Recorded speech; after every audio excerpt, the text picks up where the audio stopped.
Coming off of just a tough loss at Alabama, and then you're right back on the road a couple days later. How important was it for the guys to respond and bounce back the way they did to just kind of recapture the momentum they had during that streak?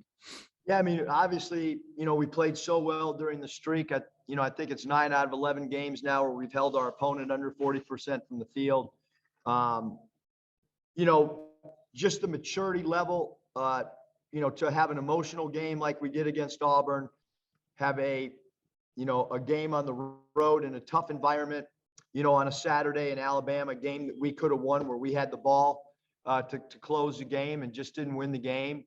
Tough 1-point loss against, a really good team. And we just continued to talk about, we couldn't have a hangover loss and had to put it aside. And we fought and scrapped and put ourselves in a position to beat Alabama, but we were unable to, and we couldn't let that linger into this game. I thought our, pregame approach in the locker room, they were fired up to play.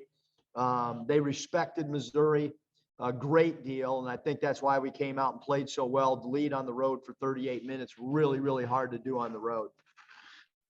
And then, the first game against Missouri was really Trey Wade's kind of breakout performance. And I know he had a couple maybe down games here recently, but gave you a double-double tonight. What did you see from him? He was phenomenal. I mean, we've been joking with him and told him to enter the box score a little bit. And, we play him, even though, he might have a lot of zeros, but it's because he does all the intangible things. And he's a really big key to this winning streak, a huge key. And, he did enter the box score. I meant rebound to get in the box score. He came out aggressive. I think he took our first 4 shots tonight. Couple of them design plays, but a couple he was trying to enter the box score. Scotty. Hey, Coach Stan came in, talked to us and said that Coach Smart did a good job of letting the guys know that, when Kobe Brown has success, that Mizzou typically does too, or that's kind of the way it's gone in league play. What did you think of the way that you guys defended him, kind of made him a real non-factor? Yeah, I mean, I just think, our philosophy's always been, to try to take the star players out. And we talked about, having an extra defender that we call a spy on him. And then we talked about bluff stunting. And, I thought that all of our guys, did a good job of covering the boxes and elbows every time that Kobe Brown had the ball. And to hold him to 3 of 10, phenomenal. He only got 1 offensive rebound. And we know the numbers. I mean, we talked over and over to our team about the numbers of what their record was when he scored 10 or more, and when he's held under that number. So it was important for us to focus on him as much as anybody. Pickett really hurt us in the first half. And so what we did at halftime is we completely made that adjustment and switched and had the spy on Pickett. And I thought our guys were able to adjust on the fly very, very quickly to go from Brown to Pickett, in that second half. I asked you yesterday about Stan shooting the ball so well on the road, playing well away from home. He did it again tonight. It seems like he's giving you guys such a big lift from deep and pretty red hot on the left wing. It seems like a pretty good sweet spot for him. Yeah, I mean, to go 6 of 9 on the road, 8 of 13 from the field. I obviously couldn't buy a free throw tonight. But we went to him the last 4.5 minutes of the game with our fist out 13. It's a wing pick and roll, 1 handling, 3 setting. If they switched it, he rolled into the post and elevated with his turnaround jump shot. If they didn't switch that thing, we were able to put him in the short corner and let him ISO a little bit. But he's a really tough cover because he's, he can shoot the ball and he can also, score inside. And then you add the fact that he's really stroking the ball from a high percentage from 3. He opens up dribble drive angles for other players. I guess just overall thoughts on Jalen. He was kind of flirting maybe with the triple double, maybe at halftime, you maybe possibly see that happening, but just kind of another day at the office for him with a double double. Yeah, phenomenal job. Both he and Trey Wade, both of them having double doubles. And Jay Will, again, we played through him a lot. We went to him a little bit more early in the game in the post than we have of late. Thought he did a great job of finding cutters with his 4 assists.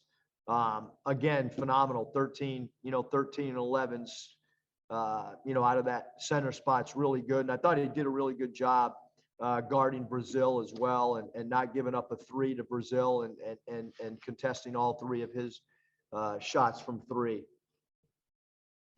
Bob, Eric, I'm not smart enough to know all this, but was Trey primarily the guy you'd give credit for slowing down Kobe Brown, or were there or who would you credit primarily for that? Yeah, Wade was on him most of the game. Stan was on him a little bit. Jay Will was on him when they went small. So, when they took Brazil out of the game, which was probably for about 14 minutes, Brown was then the center. And so Jay Will was assigned to him. Kamani guarded him for 3 or 4 minutes. So I think it was a collective group, but for the most part, it was Trey Wade. And then Hogs stats, he knows everything. He tweeted out at halftime, the 19-point lead was the largest Arkansas has ever had in an SEC road game. The largest previously was last year in South Carolina, 17. I don't think I remembered that or knew that. But, well, what'd you think about it? The biggest lead ever Arkansas has had in a SEC road game? I mean, what does that say about how well you guys played in that half? No, I mean, the Razorbacks have had so many, great coaching staffs and so many great talented players. To hear something like that and know the history of the program is it's hard to go on the road. The most impressive thing to me is not, necessarily that we won or the margin. I think when you look at the totality of the winning streak, playing the number one team in the country, going to Alabama, playing extremely well where you could have won the game, you lose a heartbreaking game. Because I haven't slept much since that Alabama game at all, to be honest with you. I've been in a really crappy mood and didn't want to pet my dog and didn't want to talk to anybody. And the guys put it, behind them. And I'm really impressed with the mental makeup of the group right now. And then, to beat them by 44, and you said the guys were fired up. I guess, what does that say about the mindset? Not taking them lightly, not, taking them for granted, even though you blew their doors off the last time. Yeah, I mean, we talked about other teams that have won big in certain games and then come back and lost the second game. We've used us as an example of how we, got hammered at LSU and hammered at, Bama, and then, the next game when we played at home, the tide changed really quickly. And so I think those two examples and continuing to talk about and educate, just like, hey, this last game, take all those themes, wipe them away. They absolutely mean nothing. Hold on, I'm leaking. Mike, can you take this off? I'm gonna be freaking soaked the whole flight. God dang. We gotta do something about our trainers wrapping, taping. Sorry about that. That's okay. I said one more. 5 guys with 11 or more between, I guess, 23 and 11 tonight. What about your balance? How big was that? I thought it was really good, Bob. I mean, we had 107 passes in the first half, which is a really good number. I thought we had a good assist number to our field goals made early in the game. And at times we got a little bit selfish, but and took maybe some ill-advised quick shots. But other than about a 4.5-minute stretch, I thought we played really, really good basketball. Football might be over this season, but basketball is in full steam for both pros and college hoops. For all the latest odds, totals, player performance props, to where the next fired coach is going to land, BetOnline is the #1 spot for all your sports betting needs. Head over to the website or use your mobile device to sign up today and receive your 50% welcome bonus on your first deposit. Use our promo code BELIEVE to get started. That's promo code BLEAV.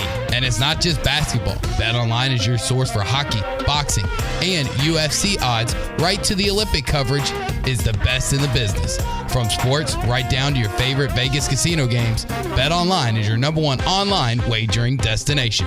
BetOnline, the fastest and easiest way to wager on all your favorite sports and play your favorite games. BetOnline, where the game starts.